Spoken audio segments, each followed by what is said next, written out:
Sveicināti, dārgie radio klausītāji un jaunieši raidījumā Vērtību kompas. Mani sauc Ronalds Svarups, un šis ir raidījums, kurā mēs atklāti runājam par aktuālām tēmām katram jaunietim un skatāmies uz Bībeli kā uz mūsu dzīves un vērtību kompasu. Katra mēneša otrajā nedēļā mēs aplūkojam kādu Bībeles grāmatu vai vēstuli un pētam to dziļāk, un šoreiz mēs turpinām studiju Jēkaba vēstulē. Un šī reizē mēs aplūkosim Jēkaba vēstules 3. nodaļu, 13. līdz 18. pantu, un runāsim par gudrību. Vai tu esi gudrs? Vai tu sevi sauc par gudru? Tad uzzināsim, kā tas izskatās. Bet es sākšu nolasot šīs dienas tekstu. Atkal Jēkaba vēstule 3. nodaļa, 13. līdz 18. pants. Kas jūsu starpā ir gudrs un saprātīgs, tas, lai pareizi dzīvodams, uzrāda savus darbus, darītus gudrā lēnprātībā. Bet ja jums sirdī ir rūgta skaudība un ķildas, tad nelielieties un nemelojiet pret patiesību. Tā gudrība nav no debesīm, bet no zemes nākoša, no dabas, no sātana. Jo kur ir skaudība un ķildas, tur ir juceklis un visāda nelietība. Tā gudrība, kas nāk no augšienes, vispirms ir šķīsta, tad miermīlīga, lēnīga, paklausīga, pilna žēlstības un labu augļu, taisnīga, bez liekulības. Bet taisnības auglis mierā top sēts tiem, kas mieru tur. Jā, tāds interesants teksts, interesanti vārdi, kurus arī Dievs ir licis Jēkaba sirdī. Un tad šoreiz Jēkabs arī turpina savas pārdomas par cilvēka dabu un to, kā vajadzētu izskatīties kristieša dzīvei. Un pagājušā reizē, ja jūs atceraties, mēs runājām par mēli, jeb par runāšanu un arī konfliktiem. Ka mēle tik daudz ko var iznīcināt, bet tajā pašā laikā arī celt. Viņu var ļoti arī svētīt. Un tad šoreiz Jēkabs turpina runājot par to, kā izskatās patiesa gudrība. Par darbiem, bet tagad jau arī par domām. To, kas notiek prātā. Mūsu latviešu tulkojums, interesanti, viņš ir daudz pasīvāks kā citi.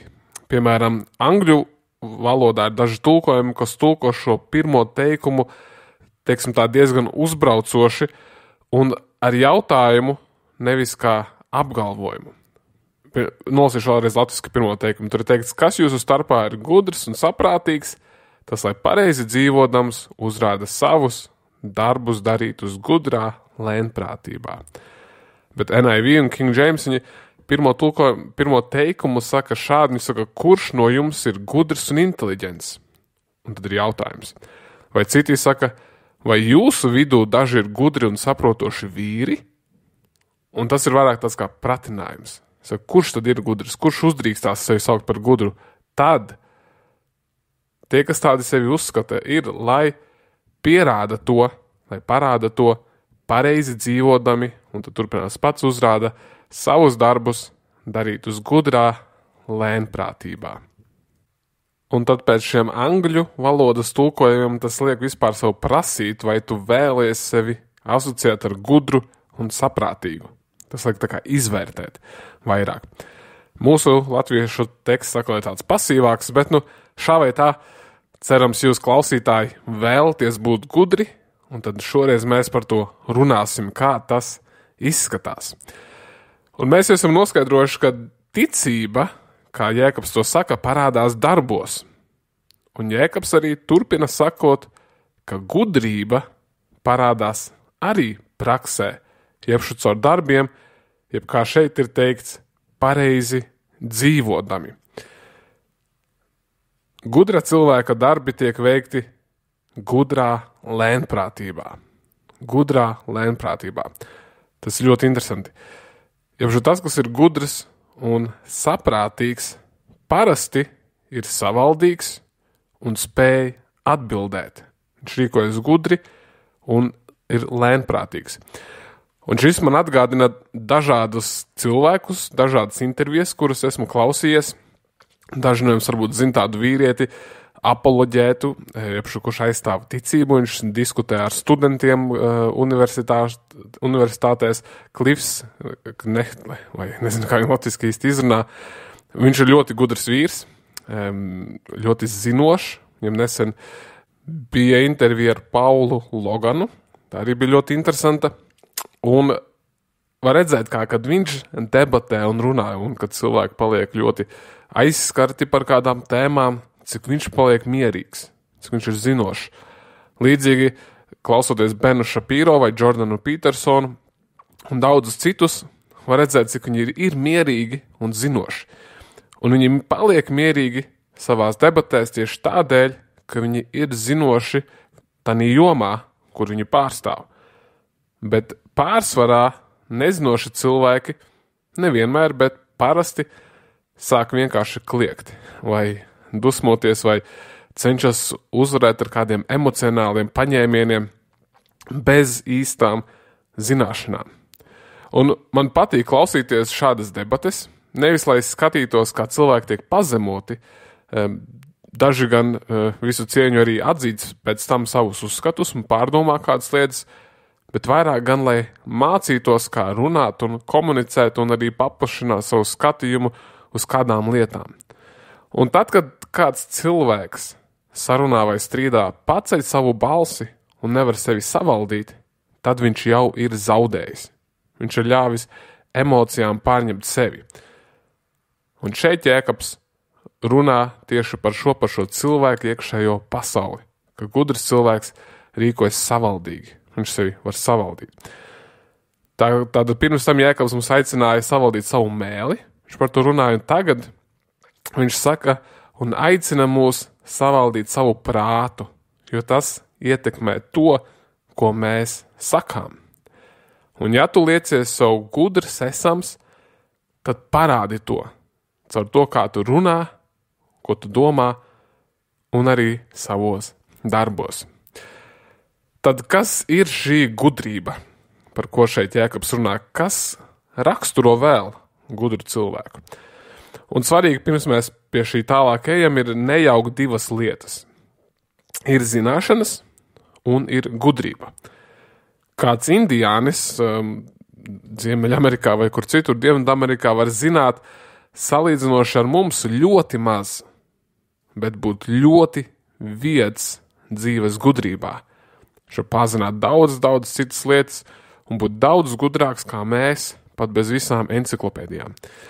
Un 34. psalms sniedz dažas atbildes saistībā ar to, kā nodzīvot labu mūžu. Un mēs pēc tam redzēsim, kā Jēkabs to atspoguļo. Iespējams, viņš arī ir smēlies no šī psalma. 34. psalms, 12. pants. Nāciet šurp jūs bērni un uzklausiet mani, es jūs mācīšu to kungu bīties. Kas ir tas vīrs, kas mīl dzīvi un ilgojas pēc gara mūža, lai redzētu labas dienas? Tas ir līdzīgi arī kā Jēkabs uzdod šo retorisko jautājumu. Kurš tad vēlas dzīvot ilgi? Un cerams, visi teiktu, es vēlos. Tad viņš turpina. Tas, lai sargā savu mēli no ļauna un savas lūpas, ka tās nerunā viltīgus vārdus. Novērsies no ļauna un dari labu. Meklē mieru un dzenies pēc tā. Interesanti. Ilgs mūžs un labas dienas ir saistītas ar mūsu lūpām un mēli, un atkal novēršanos no ļauna un laba darīšanu, un miera meklēšanu, dzīšanos pēc miera. Un mēs pēc tam vēl pieskarsimies pie šī. Bet ir šī otra veida gudrības, jeb tā, kas nav gudrība, jeb pretēji šim Jēkabs saka, ka varbūt cita zemišķa cilvēcīga gudrība.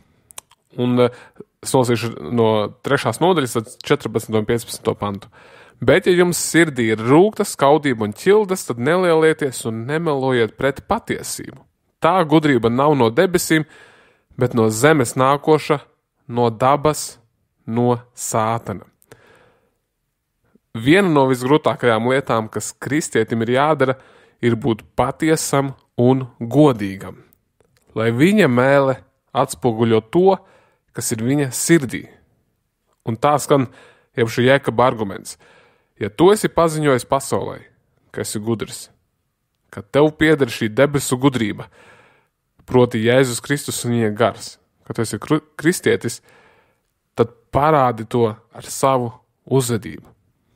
Un nevis otrādi, nevis šo Sātana uzvedību, Sātana, tā kā tas nāk no cilvēka dabas.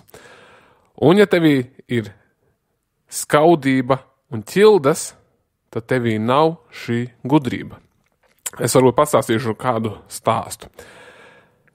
Kāda maza meitenīte kādā Ķīnas ciematā vēroja misionāru.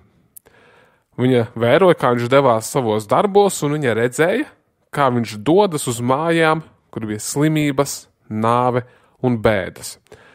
Un viņa vēroja, kā viņš pārvietojas pa ciematu, lai gan nekad nedzirdēja viņu publiski runājam. Kādu dienu viņa devās uz citu ciemu un sekoja dažām meitenēm uz skolu. Tur viņa dzirdēja, kā kāda sieviete ķīniešu valodā ar viņām runāja par kādu, pie kura nāca mazi bērni. Un viena no mazajām meitenēm jautāja šai apmeklētājai, vai jūs zināt, kas tas bija? Jā, viņa atbildēja. Viņa runāja par misionāru, kurš dzīvo mūsu ciematā. Šī mazā meitene nekad nebija dzirdējusi par Jēzu Kristu. Un kad skolotāji stāstīja par Jēzus Kristus dzīvi, viņa domāja, ka viņa runāja par misionāru. Tas ir tas, ko nozīmē šis vārds parādīt, šo gudrību. Tas notiek izrādot to, parādot to, nepiešķirot sev nekādu nopelnu, esot pazemīgs un lēnīgs. Tātad tā ir tā gudrība no debesīm. Viņa parādās darbos un rīcībā. Un Vans Havners ir teicis, ja tu vēlies zināšanas, dodies uz skolu. Ja tu vēlies gudrību, tad krīti ceļos. Un tādēļ Jēkabs viņš izšķir divus gudrības veidus – zemes un debesu gudrību. Zemes gudrība bieži tiek saistīta ar tādām īpašībām kā prāta spējas.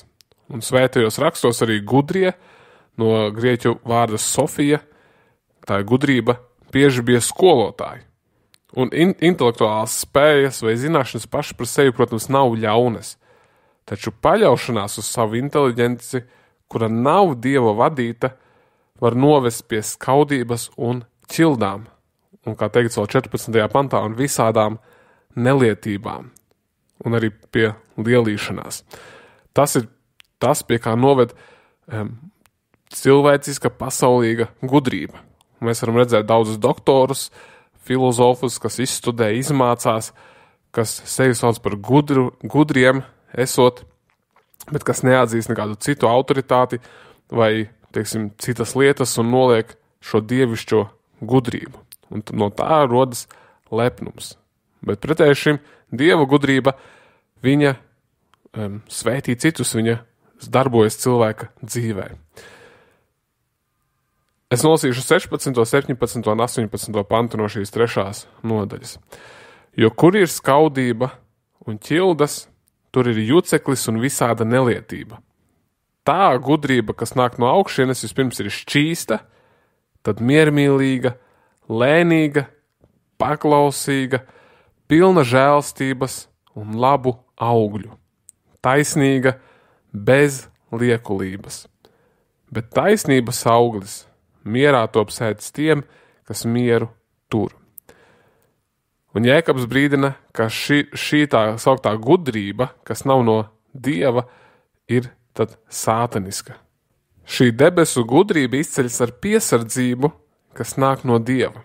Tā izceļas ar labi nodzīvotu dzīvi, tā ir pazemīga attieksme, un tad šādi gudri cilvēki noteikti zinās, kā kontrolēt savu mēli, un viņi nelielīsies. Tā kā, ja tev ir skaudība un tu veicini ķildes, tad tevī nav šī debesu gudrība, šī Dieva gudrība. Un varbūt tevī ir skarbums, rūgtums, asums, narcisms, tas nozīmē sevis mīlēšana un citu vajadzību ignorēšana, pārlieku sevis mīlēšana un citu vajadzību ignorēšana. Protams, mēs nevaram visiem palīdzēt, bet, ja tas ir par traku, tad tas ir, protams, grēks. Nelaipnība, naidīgums un dusmas. Ja jā, tad tu netiec gara ietekmēts vai ļoti lēnu. Protams, Dievs strādā dažādos veidos, mums ir dažādi temperamenti katram, bet šīs lietas, kuras es nosaucu, tās ir pretēji šai Dieva gudrībai. Un visa avots šim ir sirds, kā Mateja 15:19 saka Jēzus, jo no sirds iziet ļaunas domas, slepkavība, laulības pārkāpšana, nešķīstība, zādzība, nepatiesa liecība un zaimi. Tas nāk no sirds. Un ir tāds interesants veids, kā tu vari pārbaudīt, vai tev ir patiesi draugi. Un tas ir saistībā ar skaudību. Sasauc savus draugus aplī un pasaki viņiem visiem, ka tu loterijā vinnēji 10 000 eiro. Vai arī kaut ko citam ticamāku, 500 eiro vai kādu citu labu lietu, ka tu uzvarēji kaut kur, un tad skaties, kuri no viņiem priecāsies par tevi un kuriem skaudīs. Īsts draugs priecāsies par otru ieguvumiem, ka viņam ir labi, ka viņš ir dabūjis kaut ko, par viņa veiksmēm viņš atbalstīs, teiks, super, slava Dievam, ļoti labi, ka tev tā sanāca. Bet tie, kas nepriecāsies par tevi, tie nav visi draugi un viņiem skauž. Un tad viņos varbūt ir šis rūgtums, asums un tā tālāk, un tad skaties arī par sevi, kā tu pats sevi vērtē. Un Vīrsbēri teica šādi, vai mūsu dedzība tā kunga labā ir garīga vai miesīga? Vai mēs priecājamies, ka citi gūst panākums, vai arī mums ir slepena skaudība un kritika? Vai mūsu sirdis tiek sarūktinātas, kad citi cieš neveiksmi, vai arī mēs priecājamies? Kad pasaules gudrība nonāk draudzē, tur ir daudz miesas veicināšanas un cilvēka slavināšanas. Sargieties!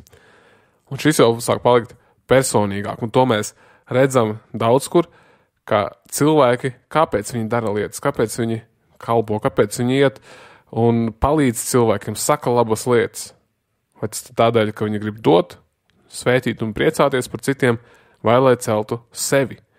Un tas notiek tāpat kā draudzēs, tā visur citur, tādēļ ļoti, ļoti jāuzmanās. Un tādēļ patiesa gudrība sākas ar sevi, ar pazemību, lēnību un pārējām lietām, kuras Jēkabs nosauc šīs gudrības īpašībās. Bet mēs pie tā vēl pieskarsimies. Mēs redzam arī Bībelē vairākus piemērus, kur cilvēkiem skauda.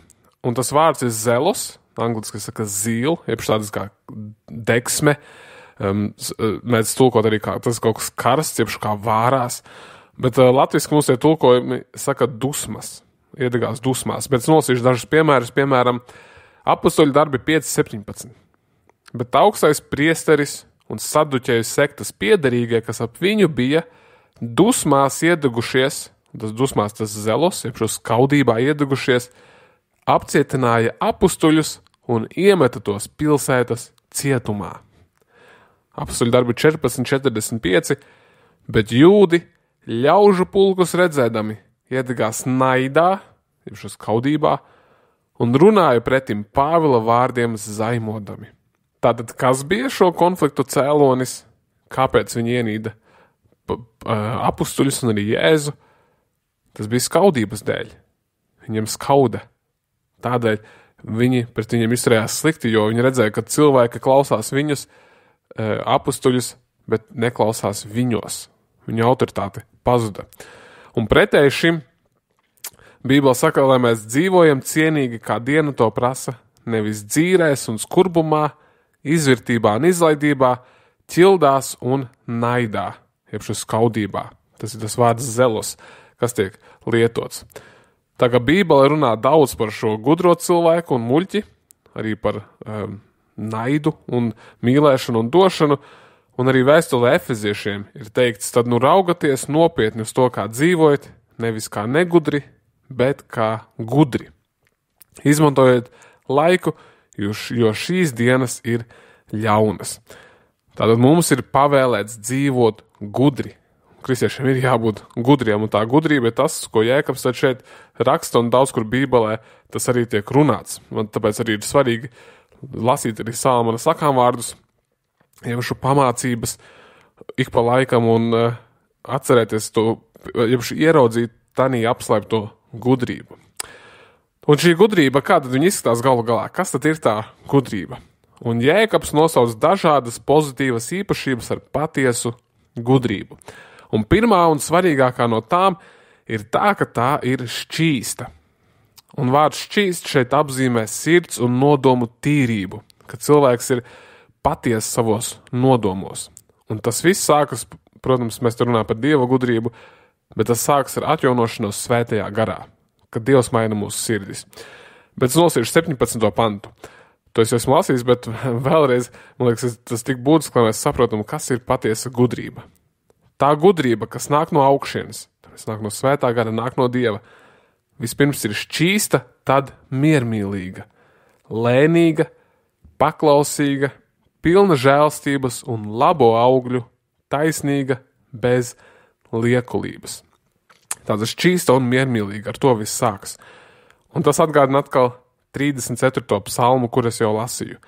Ja gribi dzīvot ilgi, tad bija teikts, tad meklē mieru. Un es par to īsi runāju pagājušajā raidījumā, ja to nedzirdēju, iesaku noklausīties, bet tas nozīmē nevis vienmēr būt miermīlīgam, bet meklēt izlīgumu. Jebšu, ja tu domā, ka kāds uz tevi ir apvainojies, vai tu esi kādu sāpinājis, tad risini to. Atrisini to tagad, meklē mieru, lai nebūtu strīdi, tādi augstie konflikti tavā un citu cilvēku starpā. Un to pašu galu galā saka arī Jēzus. Izlīdz ar cilvēku pirms saulrieta. Šodien jau izlīdz, lai ir miers, lai jūs varat tā paskatīties viens otram acīs, un tad dodies tālāk. Tad tu ilgi dzīvosi, nekrāsies naids jūsu starpā.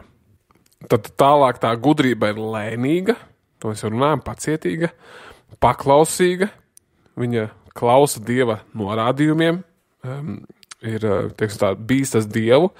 Tad ir pilna žēlastības, tas ir diezgan skaidrs, ka nemeklē atriebību, ka var piedot cilvēkiem. Un labo augļu, ka nes augļus, dara labas lietas.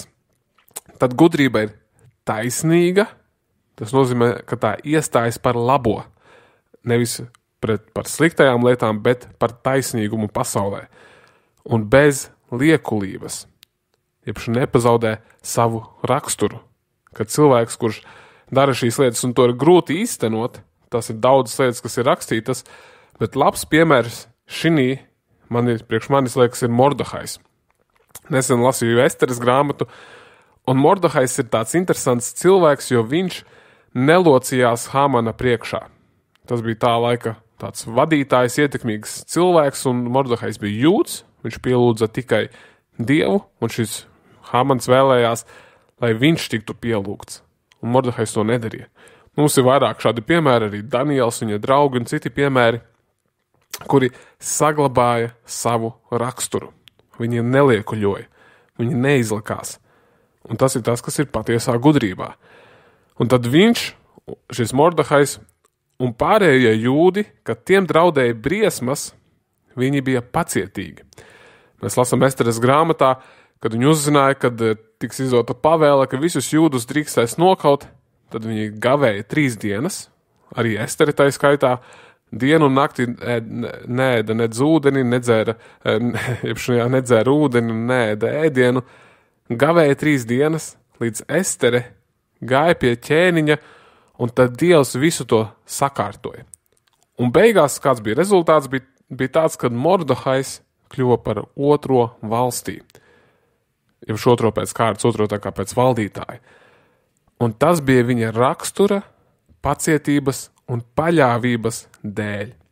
Un Bībelē ir vairāk šādi piemēri, un Mordehais bija patiesi gudrs vīrs. Viņam bija raksturs, viņš iestājās par taisnīgumu, viņš bija pilns žēlstības, ar labu augļu, viņš pēc tam daudzus cilvēkus svētīja, lēnīgs un paklausīgs, klausīja Dievam. Un tad šo gudrību ir daudz vieglāk saprast, meklējot tādus piemērus Bībelē, kas ir kādi labi piemēri.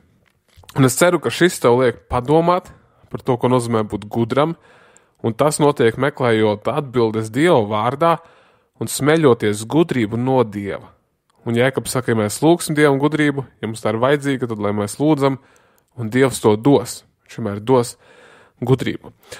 Un noslēgumā ir vēl kāda lieta, kuru es vēlējos pieminēt saistībā ar būšanu gudriem un saistībā ar citiem cilvēkiem un konfliktiem.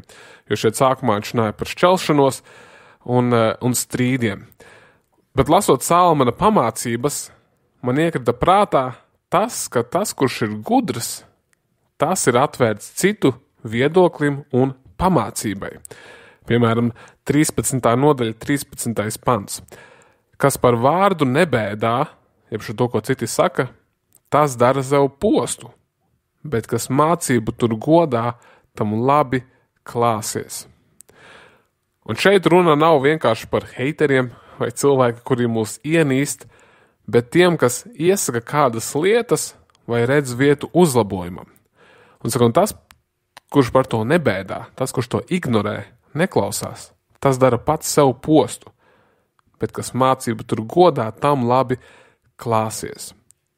Un tas īpaši jauniešiem grūti to sadzirdēt, bet tev ir jābūt atvērtam pamācībai. Īpaši, ja tu kaut ko vadi, ja tu kaut ko uzņemies. Un reizēm sajūtot spriedzi ar pieaugušiem, bet esot laulībā vai esot darba vidē, arī vienkārši starp draugiem, ir labi prasīt, vai viss ir kārtībā, vai esmu izdarījis kaut ko ne tā. Kāpēc mēs nevaram normāli parunāt, vai tu neskaties man acīs, un tad būt gatavam sagaidīt atbildi. Un daudzi nepanes kritiku, vai šo atsauksmes ir ļoti grūti, un ja kāds tiešām ir heiteris un viņam skauž, tad viņš atbildēs, jā, tu man nepatīc, vai es nevēlos tevi runāt, vai, izliksies. Bet, ja kaut kur ir tevis radīta problēma, tad tas otrs to atzīs, pateiks, tad esi gatavs to uzklausīt. Tas ir tas, kas raksturo arī gudrību, ka viņš ir gatavs mācīties no savām kļūdām un dzirdēt atsauksmes kaut kādas, saņemt atpakaļ šīs ziņas. Un tas ir ļoti svarīgi būt atvērtam un tad arī atvainoties, uzņemties atbildību par šo, un tur, kur nepieciešams, tad arī mainīt savu uzvedību. Un tas ir tas risks, kad mēs kaut ko darām, kad mēs kaut kur esam, ka mēs varam kļūdīties, bet tad būt gataviem to arī sagaidīt. 13.18 saka, kas par mācību nebēdā, tam nāk nabadzība un kauns, bet kas pamācību pieņem, tas kļūs godā. Ļoti interesanti, vai ne? 12.1. Kas labprāt panes pārmācīšanu, tas mīļo atzīšanu, bet kas nepanes rājumu, tas paliek muļķis. Vai vēl 12.15. Neprašam šķiet, ka viņa ceļš ir taisns viņa paša acīs, bet gudrība mīt tanī, kas uzklausa padomu. Šādu pantu ir daudz un līdzīgu, bet mēs visi zinām piemērus, varbūt vai tu saskarsies ar kādiem priekšniekiem, cilvēkiem, kuri ignorē visu citu, ko visi saka. Ir daudz šādu cilvēku, un šeit ir teikts, ka tāds ir muļķis, bet gudrs cilvēks, viņš uzklausa padomus. Tas nenozīmē, ka visi padomi ir jāuzklausa, tas pats arī mājās, mana sieva ir ļoti gudra sieva, es arī uzklausu viņas padomu, un bieži viņa redz lietas, kuras es neredzu, un ir ļoti labi, ka viņa man ir, ka viņa paskatās lietas, kuras, domāju, pats būtu normāli nokļūdījies, aizgājis kaut ko nepareizi, izdarījis, pieļaus lielas kļūdas, ja viņa mani nebūtu brīdinājusi vai pateikusi kādas lietas. Un tādēļ ļoti labi prasīt padomu, un kad tas nāk mums pretī, ka mēs uzklausam to, neuzskatām sevi paši par gudru, par pārgudriem, bet esam gatavi laboties. No mums tiek prasīts nebūt egoistiskiem. Un egoistisks cilvēks nav vienkārši tāds, kurš domā par sevi, bet tas ir tāds, kurš nedomā par citiem, kurš lielās un apzināti iestājas pret patiesību. Un tas nav bibliski. Un mēs Bībelē redzam, kā Pāvils, kad viņš lielījās, kad viņš runāja par gudrību, tad viņš lielējās tikai ar savu nespēku un Kristu. Un šī gudrība, kas nāk no Dieva, pasaulē netiek novērtēta. Tieši pretēji. Es nolasīšu tādu garāku fragmentu no Pāvila 1. vēstules korintiešiem 1. nodaļas. Jo vēsts par krustu ir ģeķība tiem, jau šo muļķība, kas pazūd. Bet mums, kas topam izglābti, tas ir Dieva spēks. Kur paliek gudrie? Kur rakstu mācītāji? Kur šīs pasaules vārdu meistari? Vai tad Dievs nav pārvērtis pasaules gudrību ģeķībā? Jo, kad pasaule ar savu gudrību Dievu viņa gudrībā neatzina, tad Dievam patika izglābt ticīgos ar ģeķīgu sludināšanu. Jūdi prasa zīmes un grieķi meklē gudrību, bet mēs sludinām Kristu krustā sisto, kas jūdiem apgrēcība un pagāniem ģeķība. Bet tiem, kas aicināti, tik labi jūdiem kā grieķiem, Dieva spēks un Dieva gudrība, jo Dieva ģeķība ir gudrāka nekā cilvēki, un Dieva nespēks ir stiprāks nekā cilvēka. Bet kas ģeķīgs pasaulē, to Dievs ir izredzējis, lai liktu kaunā gudros, un kas nespēcīgs pasaulē, to Dievs ir izredzējis, lai liktu kaunā stipros. Un kas pasaulē zems un nicināts, un kas nav nekas, to Dievs ir izredzējis, lai iznīcinātu to, kas ir kas. Lai nekas, kas ir miesa, nelielās Dieva priekšā.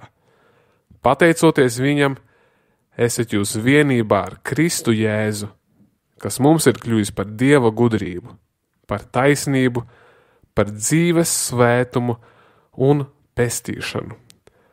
Lai būtu, kā ir rakstīts, kas lielās, tas lai lielās ar to kungu. Wow. Šis vajag padomāt, vai ne? Par gudrību, par lielību un par sevi un par to, cik mēs nīcīgi esam. Man liekas, Makārturs šo ļoti labi sasumē. Un viņš teica šādi. Ja cilvēks apgalvo, ka viņš pieder Dievam un ka viņam ir Dieva gudrība, bet viņa dzīvi motivē un raksturo savtīgas ambīcijas un rūgta greizsirdība, tad viņš vienkārši melo pret patiesību. Lai ko viņš arī apgalvotu, viņš nav glābts. Viņš ir dzīvi meli. Un tas tāds spēcīgi vārdi, kas liek pajautāt, vai mēs esam Dieva gara un gudrības vadīti. Vai tas ir mūsos? Un tādēļ es nolasīšu tagad atkal šīs dienas raksturvietu, lai mēs varam to pārdomāt un labāk atcerēties, par ko tika runāts. Tātad Jēkaba 3. nodaļa 13. līdz 18. pants. Kas jūsu starpā ir gudrs un saprātīgs, tas lai pareizi dzīvodams, uzrāda savus darbus, darītus gudrā lēnprātībā. Bet ja jums sirdī ir rūgta skaudība un ķildas, tad nelielieties un nemelojiet pret patiesību. Tā gudrība nav no debesīm, bet no zemes nākoša, no dabas, no sātana. Jo kur ir skaudība un ķildas, tur ir juceklis un visāda nelietība. Tā gudrība, kas nāk no augšienes, vispirms ir šķīsta, tad miermīlīga, lēnīga, paklausīga, pilna žēlstības un labo augļu, taisnīga, bez liekulības. Bet taisnības auglis mierā top sēts tiem, kas mieru tur. Tad atkal jautāšu tev, vai tu esi gudrs, vai tu vēlies sevi saukt par gudru? Un ja jā, vai tas atbilst šim lasītājiem? Un ja nē, tad meklē gudrību, meklē Dieva garu, un lai viņš tevi maina. Un ja tu neesi nācis pie Dieva, ja tu nezini, vai tu viņam piederi, neatliec to. Kristīgā vēsts ir ļoti skaidra, tā var likties kā muļķība, jo tā ir savā ziņā neticama, cik arī vienkārši tā ir savā būtībā, bet tā ir brīnišķīga. Neatliec to un nāc un nožēlos uz grēkus jau šodien, tagad. Mēs nezinām, vai mums tiks dota vēl nākamā diena. Un kā Pāvils vēstulē romiešiem saka, tam vienam gudram Dievam, lai ir gods mūžīgi caur Jēzu Kristu. Āmen. Vienīgajam gudram Dievam, lai ir gods. Jā, paldies, ka klausies šo raidījumu, un noslēgumā es vēlos dot vēl kādu izaicinājumu. Un izaicinājums ir pavisam vienkārši. Es vēlos tevi izaicināt, neskaust un neaprunāt, bet ievērot, vai tu citus cel, vai tu saki labas lietas par citiem, vai tu priecājies par citu panākumiem. Tātad izaicinājums šai nedēļai ir runāt labu par citiem. Neskaust, neaprunāt, bet priecāties par citiem un celt citus. Nevis uzreiz sākt runāt par sevi kādā situācijā vai sarunā, vai uzreiz sākt lielīties ar visu, ko tu izdarīji un dažādiem panākumiem, bet apvaicāties par otru, celt citus. Piemēram, sakot, zini, ja tam klases biedram sanāca ļoti labi prezentācija, vai viņš tik labi spēlē futbolu vai daibu ko citu. Bet nevis tā kā liekulīgi, bet tā patiesi no sirds celt citus cilvēkus. Ja tev iedrošināja šis raidījums, tad aizsūti to kādam, kuru tas varētu iedrošināt, un padalies ar šo arī ar citiem. Un droši atstāj arī man atsauksmi vai ideju nākamajām tēmām, apmeklējot mājaslapu ej.uz/vērtību kompas. Lūksim. Paldies Tev, Dievs, par Tevis doto gudrību, kas ir atrodama Tavā vārdā, un es lūdzu, lai katram klausītājam būtu slāpes to atrast, meklēt un arī iegūt. Vadi katru klausītāju, ka mēs būtu kultri runāt, bet čakli klausīties, un māci mums savaldīt mūsu emocijas. Būt lēmprātīgiem, nelielīties un censties celt citus. Jā, es lūdzu, ka mēs varētu iedrošināt cilvēkus un būt par gaismu un sāli šī pasaulē. Es lūdzu Tev, Dievs, lai mēs, Tavi bērni šeit pasaulē, tiktu redzēti kā gudri, kā Tevis vadīti un svētīti, lai citi ilgotos pēc tā, ko var saņemt no Tevis. Lieto mūs Tavas valstības celšanai. Vadi tiešām ir katru klausītāju šovakar šī ceļā, kur viņi dosies, ka mēs varētu ar mieru, pacietību runāt ar cilvēkiem, arī ar saviem tuviniekiem, saviem bērniem, saviem vecākiem, visiem saviem mīļajiem. Tiešām vadi mūs savā gudrībā un ar savu svēto garu. Āmen. Sekosim Dievam un Bībelei, mūsu dzīves un vērtību kompasam. Jaunieši, īpaši vīri, esiet stipri un droši, un meitenes sargājiet savu sirdi. Tiekamies nākamajā raidījumā.